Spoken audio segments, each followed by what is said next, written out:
Assalamualaikum warahmatullahi wabarakatuh. Waalaikumsalam warahmatullahi wabarakatuh.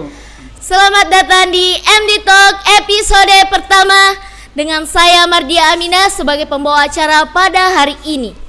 Dan kali ini kita sudah kedatangan bintang tamu yang sangat-sangat luar biasa dan sangat-sangat menginspiratif bagi kita semua. Siapa lagi kalau bukan Bapak Dr. Muhammad Idris Usman SAG MA. Selamat datang Pak di MD Talk episode pertama. Terima kasih atas luangan waktu Bapak untuk menyempatkan waktu dan menyisihkan waktu untuk datang di episode pertama ini. Baik, terima kasih. Bagaimana kabar Bapak hari ini? Alhamdulillah sangat luar biasa. Jadi Pak, mungkin banyak teman-teman yang belum mengetahui tentang kehidupan Bapak sejak kecil hingga sampai sekarang menjadi Kepala Kantor Kementerian Agama. Mungkin bisa Bapak jelaskan mulai Bapak dari TK sampai sekarang. Silahkan Pak. Baik, terima kasih. Pertama-tama saya mengucapkan terima kasih, penghargaan setinggi-tingginya telah diundang oleh MD Talk. Dan alhamdulillah ternyata hari ini adalah episode pertama dan sangat menginspirasi bagi kita semua, dan mudah-mudahan ini menjadi inspirasi bagi teman-teman yang lain, khususnya di madrasah yang ada di Kabupaten Sidrap ini. Amin. Baik, saya akan berusaha kembali membuka memori 46 tahun yang lalu sampai hari ini. Saya adalah seorang anak yang dilahirkan 46 tahun yang lalu di sebuah kampung yang sangat sederhana yang terpencil dari Kabupaten Kota Pindrang, namanya Punia, Desa Marano, Kecamatan Matirobulu. Kalau sekarang itu saya lebih senang Punia itu saya plesetkan menjadi California City ya, supaya lebih keren. Saya lahir di kampung itu pada tanggal 21 Desember 1976. Ya kira-kira 46 tahun yang lalu. Dari sebuah keluarga yang sangat sederhana, dari seorang bapak yang saya panggil Ambo sesuai sama dengan orang kampung pada umumnya, namanya Bapak Muhammad Usman. Beliau sudah meninggal dunia. Dan seorang ibunda saya yang sangat saya cintai itu namanya Sabi Judda. Dan saya semuanya 6 bersaudara. Masya Allah, banyak ya Pak. Ya, saya anak keempat. Tapi yang hidup sampai saat ini 4 orang. Yang anak pertama dengan anak kedua itu sudah berpulang ke rahmatullah, masih sangat kecil, dan saya belum dilahirkan. Kedua kakak saya itu meninggal dunia. Jadi lahir di kampung tanggal 21 Desember 1976. Dan waktu itu ya masih zaman jadul, zaman dulu belum, di kampung saya belum ada listrik. Ya, pakai pelita namanya Pak Jendangang. Iya. Ya, dan disitulah lahir di kampung tersebut.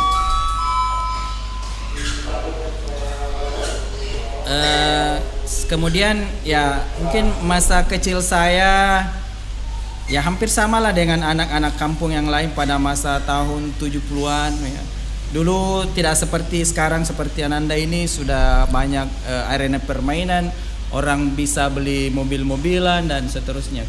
Kalau kita dulu ya, kalau saya masuk sekolah ya usia 7 tahun di SD. Kalau keluar main itu main kelereng.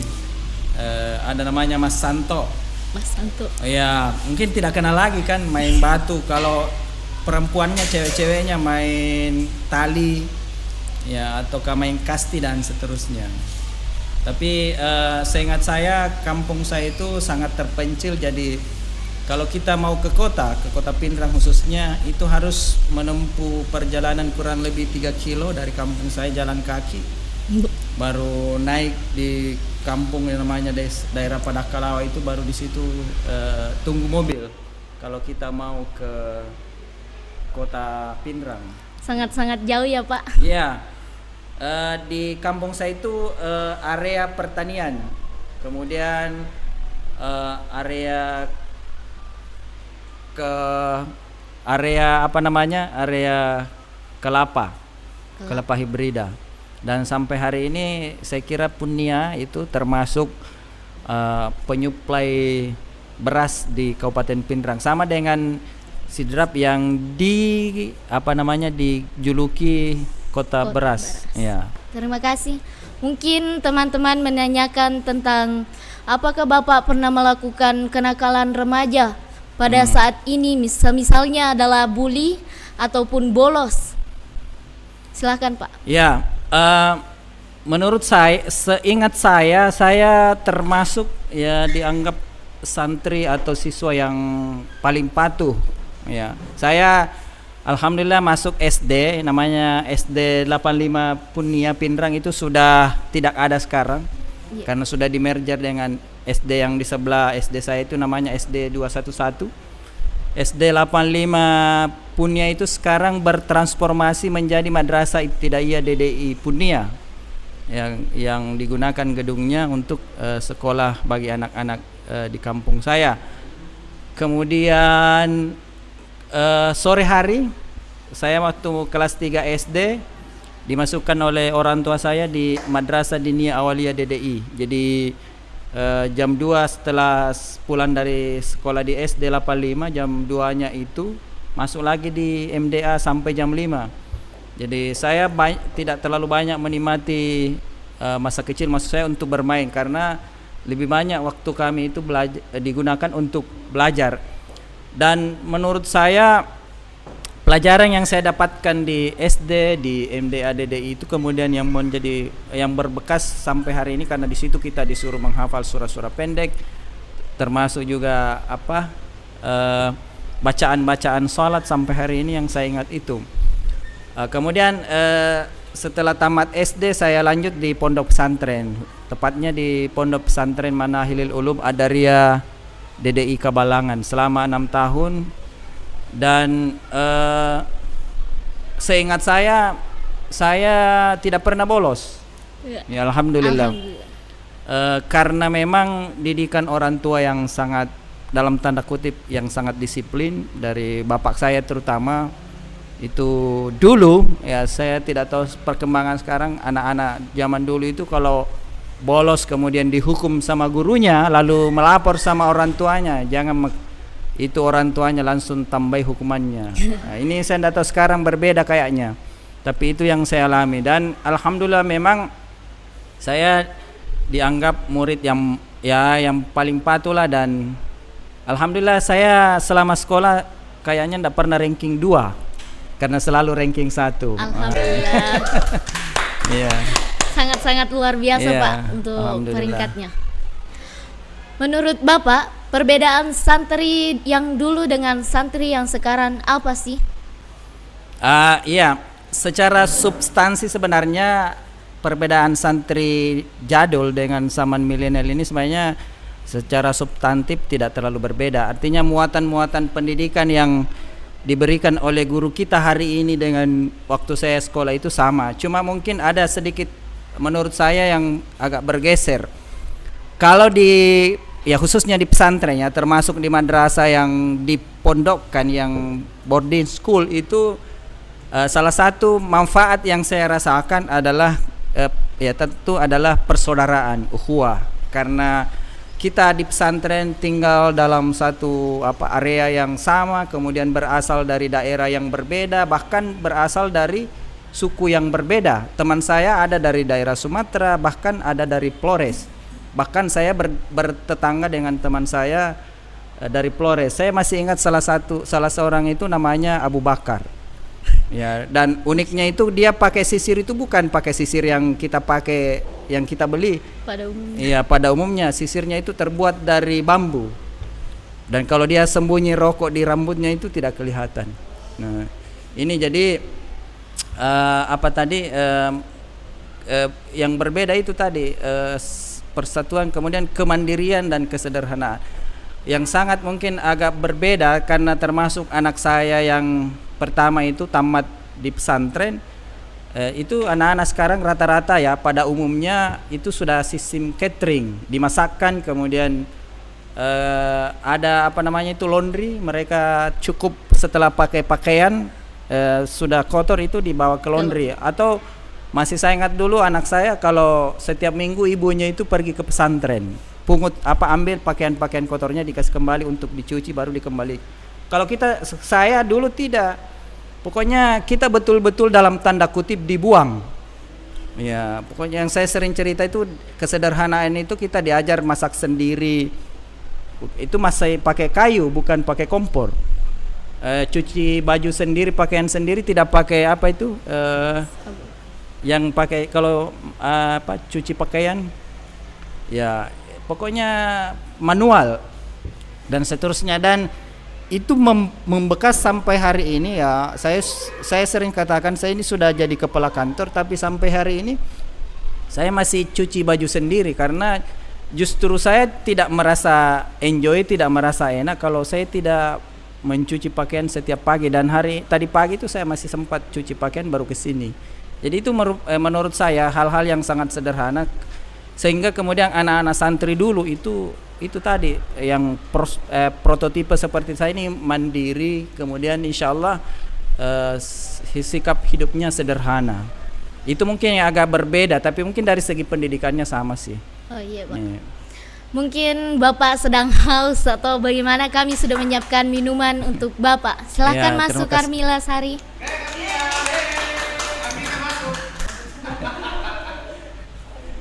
Ini luar biasa ya, ada teh kotanya. Iya Pak. Ini sponsor ya.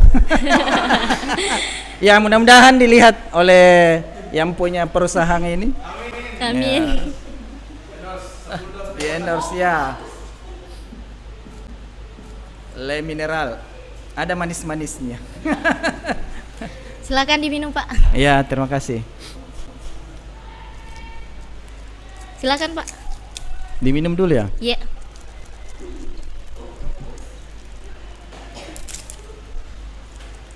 Ya, ini masuk ya. Le mineral, ada manis-manisnya. Ya. Supaya ini jadi brand kemudian jadi sponsor di MD Talk ya. Teh Kota. Teh Kota.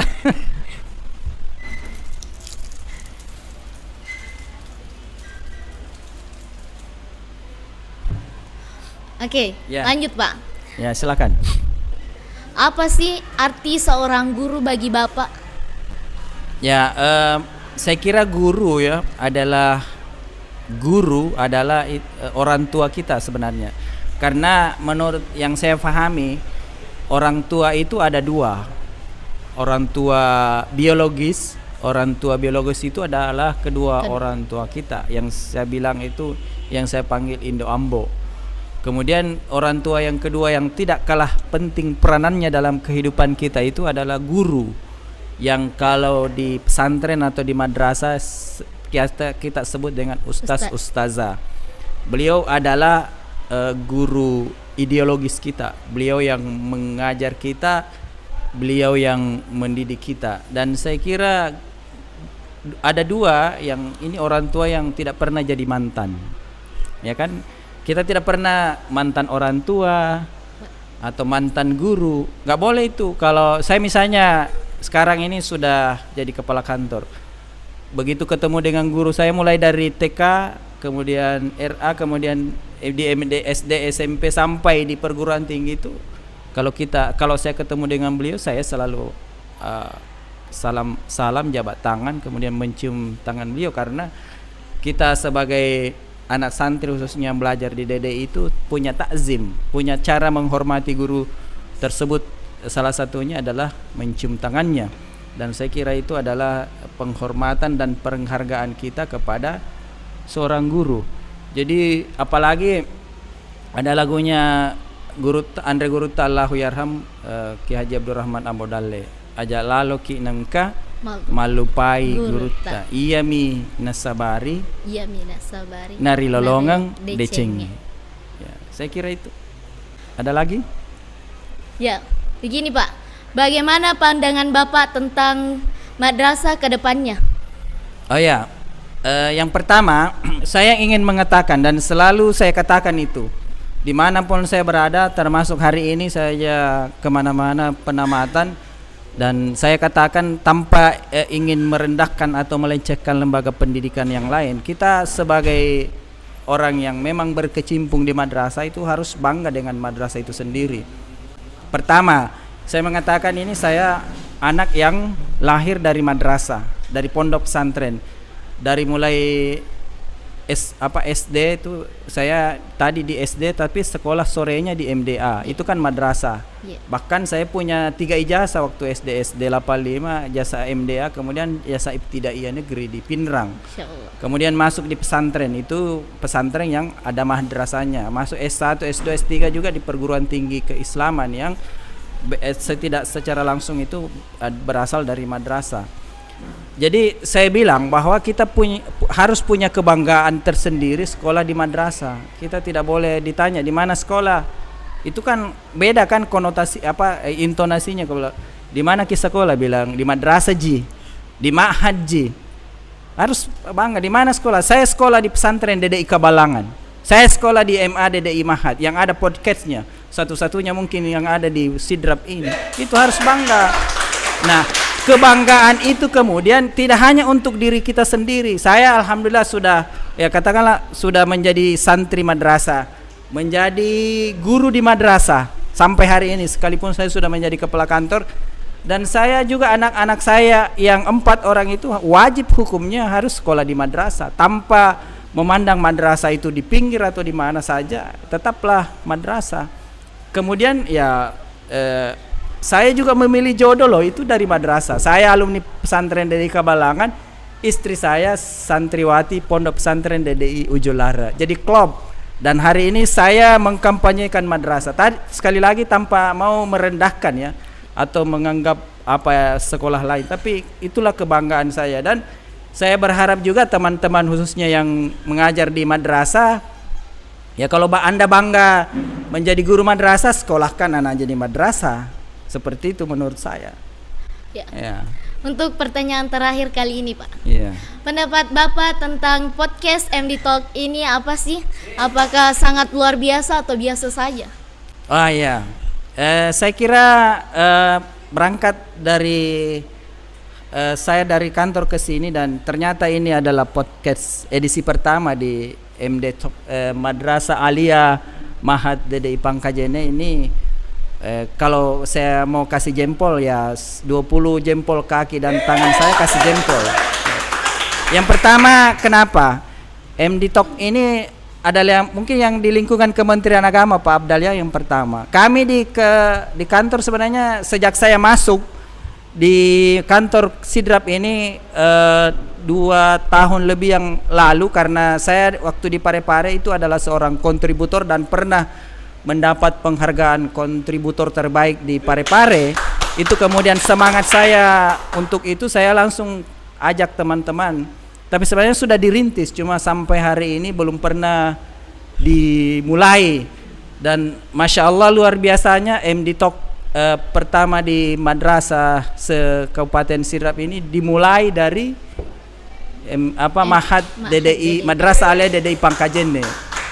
Dan menurut saya sesuatu yang pertama ya, sekalipun tampilannya sederhana biasa-biasa saja, itu harus diapresiasi, karena itulah yang disebut dengan as-sabiqunal awalun. Kitalah yang menjadi pelopor, kita yang pertama, dan yang pertama itulah yang kemudian akan direkeng, yang akan diingat selalu bahwa ya MD Talk pertama di Mahad ini kalau insya Allah beberapa tahun ini akan menjadi luar biasa. Maka bintang tamunya yang pertama disebut adalah saya, dan Anda sebagai Ananda, siapa namanya tadi? Mardia Aminah. Sebagai pewawancara pertama. Itu akan diabadikan menjadi tinta emas. Jadi sekali lagi ini sangat luar biasa, dan kami tentu berterima kasih kepada Bapak Ibu guru yang ada di MA DDI Mahad ini, Ananda yang tampil sangat luar biasa ini, memberikan sesuatu yang luar biasa. Dan ini saya kira tampilannya tidak sama aja dengan podcastnya Deddy Corbuzier, Bang Haji Roma yang sering kita nonton di televisi dan di media sosial. Saya kira demikian. Ini luar biasa. Terima kasih banyak. Iya Pak. prinsip hidup Bapak itu apa sih yang Bapak itu selalu pegang teguh? Ya kalau sebenarnya kalau prinsip hidup sih secara tertulis tidak ada. Cuma kalau saya itu tadi saya sering mengatakan kepada teman-teman, kita tidak perlu banyak berbicara, tetapi lebih bagus memberikan contoh. Istilah orang Bugis ada apa itu, gau sidi gau lebih mabati daripada si sebu ada.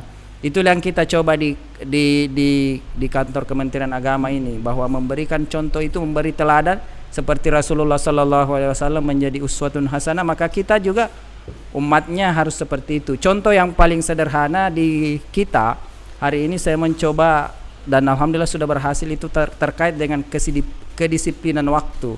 Tidak usah saya berbicara bahwa kita harus disiplin, kita harus datang tepat waktu, tapi saya berusaha tampil menjadi contoh bahwa ketika saya diundang misalnya jam 8.30, saya berusaha datang jam 15 atau bahkan 30 menit sebelum jam 8.30 supaya itu kemudian orang saya menjadi contoh. Kalaupun kemudian misalnya waktu itu saya tidak bisa tepat waktu, insya Allah saya akan informasikan kepada panitia atau orang yang berwenang di situ bahwa mohon maaf mungkin saya akan datang terlambat sekitar 5 menit atau 10 menit. Silahkan dimulai dulu, karena kita sepakat ya, menunggu adalah pekerjaan yang sangat menjemukan. Apalagi kalau menunggu kepastian dari si dia, itu yang sering saya bilang. Cakep. Oke Pak, terima kasih atas kesempatannya pada hari ini. Ya, baiklah untuk teman-teman yang ada di rumah. Itulah tadi kisah inspiratif yang sudah disampaikan dan dibagikan oleh Bapak Dr. Muhammad Idris Usman SAG MA. Sungguh sangat menginspiratif untuk kita semua dan semoga kita dapat mengetik hal positif dari beliau. Oke, makasih. Luar biasa. Dan saya Mardia Amina mewakili kru yang bertugas. Kami mengucapkan terima kasih sebanyak-banyaknya. See you in the next episode. Bye. Bye. Assalamualaikum warahmatullahi wabarakatuh. Mantap.